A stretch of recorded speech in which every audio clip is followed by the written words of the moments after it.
With both Trails from Zero and Trails into Azure now officially available in the West, and The Legend of Heroes Trails into Reverie launching this summer, English-only fans have a brand new arc to look forward to in the region of Calvard. Despite being constantly mentioned throughout the series, especially during the Crossbell and Cold Steel arcs, and even with several prominent characters originating from there, we've never had a game wholly dedicated to Calvard, except now in The Legend of Heroes Kuro no Kiseki. Initially available in Japan for PlayStation 4 in September 2021, this entry would see a native PlayStation 5 port followed by PC ports, including the one we'll be discussing today that has been published by NIS America and Durante's team, PH3 Games. While this version of the game still lacks English text and audio, the former has at least been confirmed by Falcom and Durante themselves, though we have no idea when that update will arrive. Regardless, we were given a code of the game's Japanese build by NIS America, and though we can't discuss too many plot specifics, the port itself is of the shining quality you'd expect from Durante's efforts.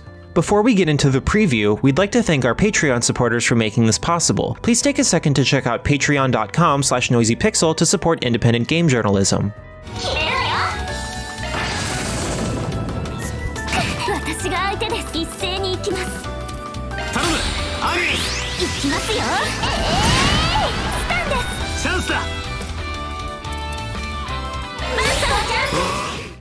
The Legend of Heroes Kuro no Kiseki occurs after the events of The Legend of Heroes Trails into Reverie during the year 1208. A polite Aramis High student by the name of Agnes Claudel makes contact with the game's protagonist Van Arkwright for much needed help in finding a precious family item. Van runs the Arkwright Solutions office, where he works by himself as a Spriggan, a profession thoroughly acquainted with Calvard's underground. Their line of work essentially comprises working on client cases that the police or the Bracer Guild can't approach, often causing run-ins with law enforcement that toe the line of legality. This gray morality already grants Kuro an inherently distinct tone compared to previous Trails games, especially since Van doesn't portray himself as the typical goody two-shoes the prior protagonists, minus Kevin, are. Regarding gameplay, Kuro features a new engine by Falcom themselves, and it feels markedly different from Trails of Cold Steel and Reverie in several ways. Perhaps the most initially noticeable change is how seamless the experience is. While there are still unmasked loading screens, entering houses occurs automatically without any such loading taking place. This may seem pretty minor to those unfamiliar with the Trails games, but it genuinely does feel like an evolution, and a much needed one at that. Even as someone who wholeheartedly loves the previous arc, an issue with such consistent releases in a series like this is how stale its presentations and systems can become, especially for veteran fans who have been around since the beginning. So every improvement, no matter how minor, stands out and shows that effort is being taken to help the series grow. In a similar vein of greater cohesion is the combat, which now features two modes, action and turn-based. The former enables enemy encounters to occur right away sans transitions, and turn-based bouts can happen at the press of a button, with player and foe positions dependent on how they were on the field beforehand. Everything about Kuro's gameplay, at least on the surface, feels like a step up from what has come before, as everything appears to connect without any jarring displacements. Even the orbment has received a significant shakeup, though I don't understand its particulars quite yet. Still, I'm glad it's received an overhaul, since having borderline identical systems for several games in a row can cause progression to become dull at a certain point.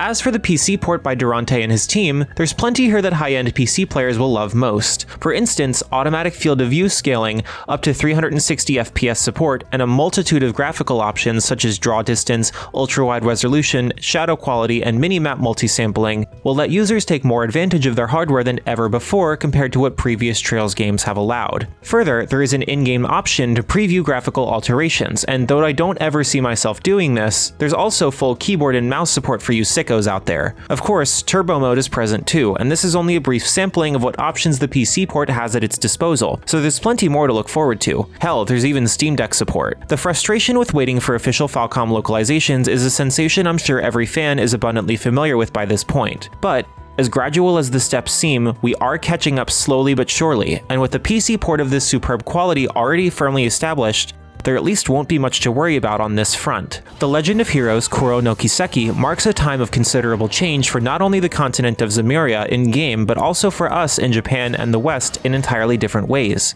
We still have two more Trails releases to look forward to this year, Trails into Reverie and The Legend of Nayuta Boundless Trails, so we likely won't see news of Kuro coming west until next year. However, with all three arcs and more about to be fully behind us, we'll soon be able to move forward relentlessly. Thanks for watching. This video is brought to you by our supporters on Patreon. Noisy Pixel is run by a group of gamers providing independent gaming coverage through news, reviews, previews, and more. Check out our Patreon to help support our continued growth, and subscribe to keep up with all of our future content.